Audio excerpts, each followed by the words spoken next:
Medical disclaimer. This video is for informational purposes. It does not replace the medical advice of a trained doctor. Seek medical advice before beginning any treatment plan. Hey, welcome back to Mike's Diabetes World. Let's take a look at the current blood sugar. And this is at 1 in the afternoon. I'm sure you can read.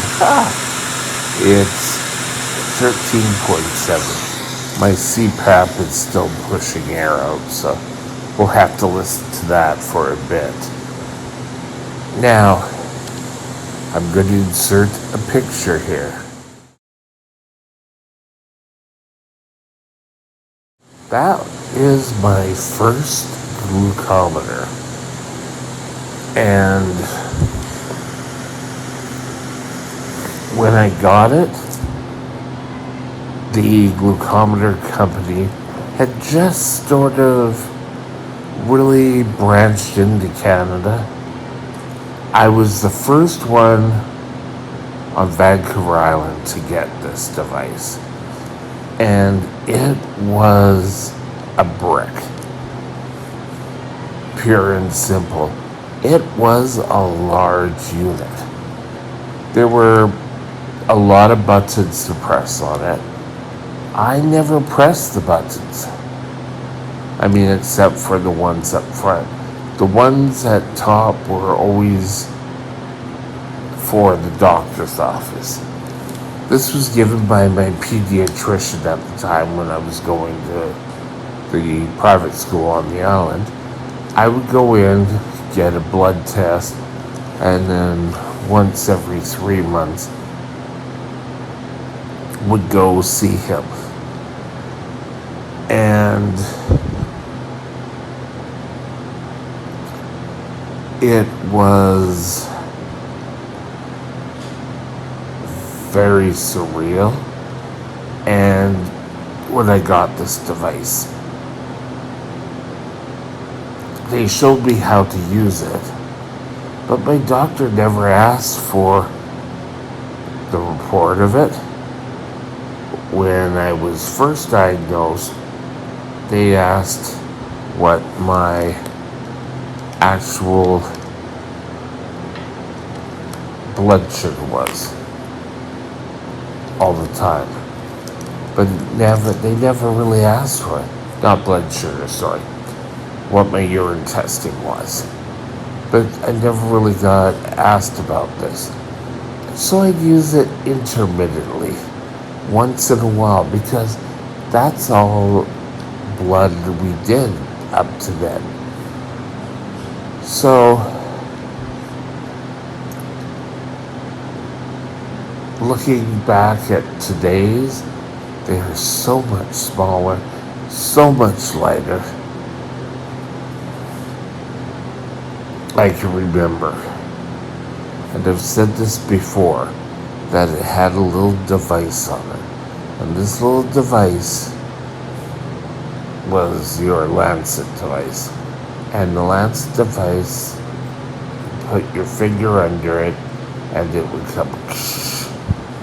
And it brought back to me the first times I had to give injections. And oh, it was terrible. Sometimes I would sit there with the Lancet and I would just so tenderly push through it. Didn't always work. And then you got a rather large amount of blood based on what we have today. And I remember with water, we had to spray the liquid or the blood off the strip, and then we had the pad. I think it was like 4 or 5 times, and then we could put it into the meter. It wasn't until 2, 3 years later that I learned you could just dab it.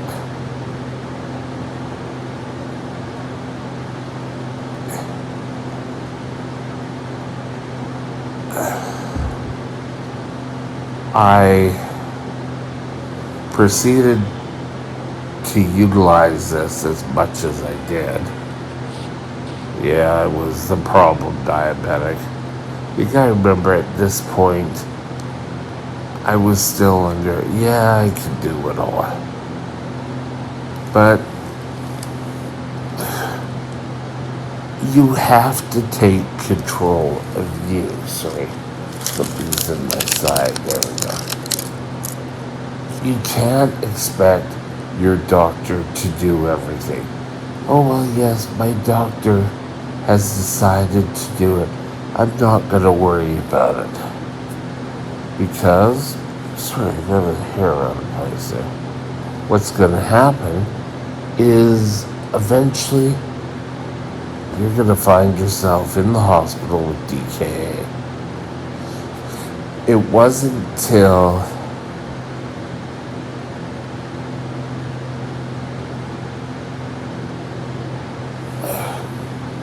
I moved to East Vancouver to 19th and Rupert and somehow found myself in the hospital, and I brought the brick out and it just wasn't working. So I called the Ames rep, and I was lucky enough to get the next version, which was a little compact. But this one you had to type in a batch code. I'm sure a number of you diabetics can remember exactly what the batch code is. So I started using that a bit more. But you had to wait like a minute. Like it used to. I would go off and do something, come back, and the result had disappeared. I can't really remember which after that. I think I went for a while without a glucometer. Then when we moved again from East Vancouver to New Westminster, well, almost New Westminster, I started to go to Royal Columbian Hospital, where I met one of the best endocrinologists. Now, I since learned that they were all very educated. They all know about me. And that's where I got, it used to be a teardrop, but I think it was the One Touch. And then, of course, they've come up with a whole bunch of others since then.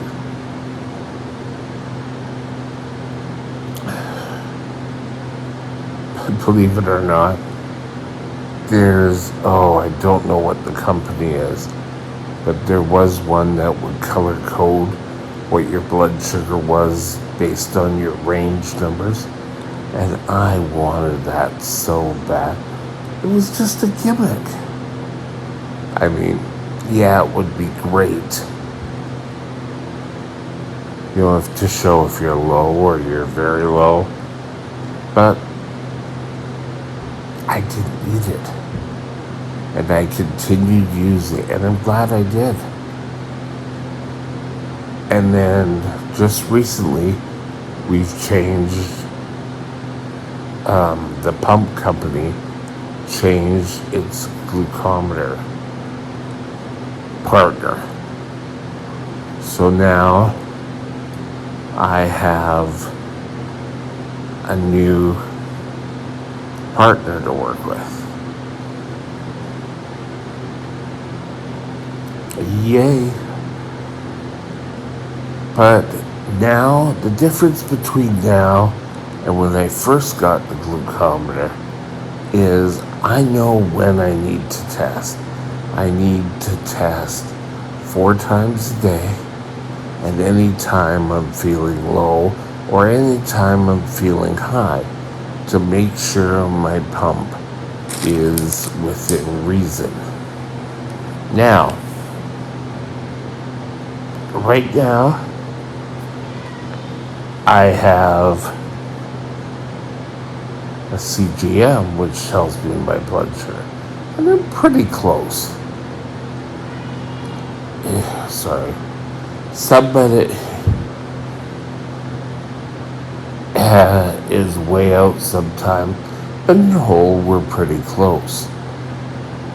But glucometers have opened up where we are in the world of diabetes. If I go out to eat, I can do a quick test, just under the table, boom, boom, it's done, as opposed to bringing out your little test kit, off to the washroom, do a urine test, and try to remember before we go to the restaurant to do your first void, because your second void doesn't work or is giving hours. It's where we are now is so much better. Where we are going to be in 10 years, hopefully a cure, but if it doesn't happen, we'll still be better off than we are today. Have a great day. We'll talk again soon. My email is mikesdiabetesworld@gmail.com. mikesdiabetesworld@gmail.com.